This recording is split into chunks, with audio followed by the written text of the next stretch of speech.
Hey guys, कैसे हैं आप सब लोग। आई होप आप लोग अच्छे होंगे। ये मंडे का है। मैं सुबह मॉर्निंग में उठी तो मैंने कहा पूजा करने से पहले मंदिर जाने से पहले सबके लिए पहले खाना बना जाती हूँ, क्योंकि लास्ट मंडे था, मतलब लास्ट सोमवार था। तो मंदिर में भीड़ भी रहती है, मतलब होता रहता है पूजा पाठ, काफ़ी देर तक होती है तो टाइम लग जाता है आने में। तब तक सासू माँ को मतलब वो दवाई खाती हैं तो उनको कुछ ना कुछ हल्का फुल्का का मतलब नाश्ता देना ही रहता है। तो मैं जल्दी से उठ के मैंने मिक्स दाल मैं बना रही थी, तो उसी का मैंने हल्का सा मसाला रेडी कर दिया था। और ये दाल मैंने नमक डाल के बॉईल कर ली थी, सारी मिक्स दाल थी तो मैंने बॉईल करके रख दी। किचन भी पूरा क्लीन कर दिया। फिर मैं नहाने चली गई जल्दी से, मुझे हेयर वॉश करके नहाना था।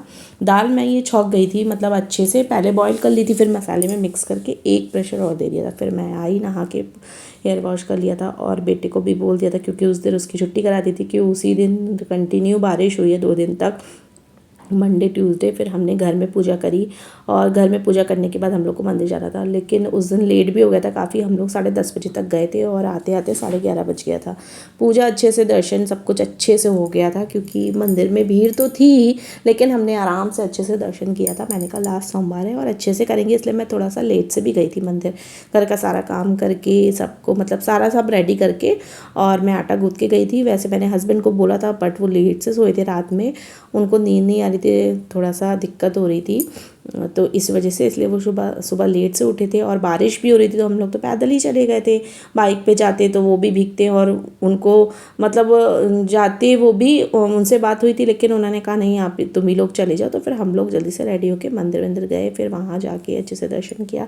और प्रसाद सारा जितना भी सामान है, मतलब उस दिन मेरा फास्ट भी था मंडे का, तो मैंने सारा सामान एक दिन पहले ही सब कुछ रेडी करके मंगा लिया था। फिर हम लोग दर्शन करके वहाँ पे बहुत अच्छे से हुआ सब कुछ, और वहाँ से हम लोग आए। मैंने सोचा था कि लास्ट डे है तो हम लोग आगे एक और मंदिर है शिवाला पे, वहाँ भी जाएंगे। मतलब मैं अभी तक गई नहीं हूँ, तो मैंने बहुत सुना है, तो अगर हस्बैंड जाते साथ में तो मैंने ये सोचा था कि हम लोग वहाँ भी जाएंगे।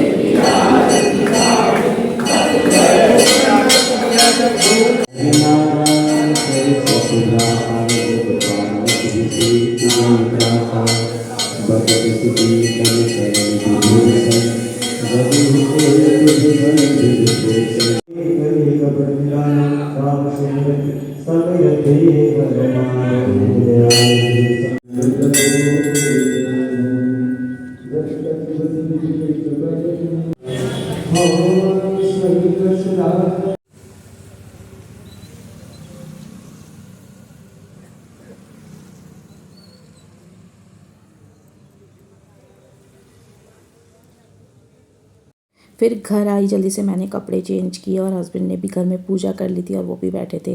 नहाने के बाद उनको भी भूख लगती है। फिर मैंने आटा तो गूँथ के गई थी मैं जल्दी जल्दी, रोटियां सेक के नहीं सबको, मम्मी पापा सभी को दिया, बाकी मेरा ही फास्ट था खाली। और फिर सब लोग को दिया और सब लोग ने किया, और मैंने सिर्फ अपने लिए मूँगफली फ्राई कर ली थी और चाय बना ली थी, बस इतना ही। और फ्रूट तो थे घर में, बेटे को भी दिया, उसके लिए पराठे सेक दिए थे, चाय पराठा जो कि वो खाता, उसको बहुत पसंद है, लेकिन उसने भी दाल चावल खाए थे, मैंने उसको खिला दिया अपने हाथ से। मैंने कहा तुम भी दाल चावल खा लो, क्योंकि एक ही बार खाया फिर उसने, क्योंकि लेट से किया था, 12 बज गया था उसको भी करते करते। और फिर मैंने कुछ ज़्यादा सूट नहीं किया। फिर मैंने शाम को सब्ज़ी बनाई थी, बीन्स और आलू की सब्ज़ी, हल्का सा टमाटर मतलब टमाटर की प्यूरी बना ली थी, उसमें गार्लिक और मिर्च वर्चा पीस लिया था, हल्का सा ही मसाला तैयार कर लिया था, नॉर्मल लाइट मसाला था। और यही मैं इसमें मैंने सिंपल सी इन लोग के लिए, मतलब और जो घर में जिसका व्रत नहीं था उन लोगों के लिए सब्ज़ी बना दी, अपने लिए मैंने कुछ नहीं बनाया था। मतलब साबूदाना थोड़ा सा रखा था, तो उसी को भिगो के मैंने आलू बॉईल कर लिए थे, उसी में मिला के सब कुछ साबूदाने की टिक्की टाइप से, वड़ा टाइप से जो होता है, मैंने डीप फ्राई नहीं किया था, बस तवे पे ऐसे ही फ्राई कर लिया था, तो टिक्की के तरीके से बना लिया था। और इन लोगों के लिए मैंने सबसे पहले इन लोग के लिए बना के पूरा किचन क्लीन करने के बाद मैंने अपने लिए जो भी बनाया था, ये साबूदाने टिक्की ये बनाया था, और चाय बना ली थी, बस। फिर नहा के पूजा पाठ करके भोग लगा के फिर मैंने भी व्रत खोल लिया था। और अब तो सावन के सोमवार सब खत्म हो चुका है, सावन भी ख़त्म होने वाला है, रक्षाबंधन आ रही है। रक्षाबंधन के लिए मैं तो जाती नहीं हूँ, जा ही नहीं पाती हूँ, राखी मतलब पोस्ट कर देती हूँ, बाय पोस्ट कर देती हूँ। अभी तक शादी के बाद 1 या 2 बार ही गई हूँ मैं, बाकी दीदी लोग आती हैं, मेरे बेटे के भी बांधती हैं सब लोग। और इस बार तो मेरी बेटी का बर्थडे भी पड़ा है, 9 तारीख की रक्षाबंधन है और 10 तारीख को उसका बर्थडे है, और 11 तारीख को भी कुछ है। बस छोटा सा ब्लॉग आप लोग के साथ शेयर करी, अच्छा लगे तो लाइक कमेंट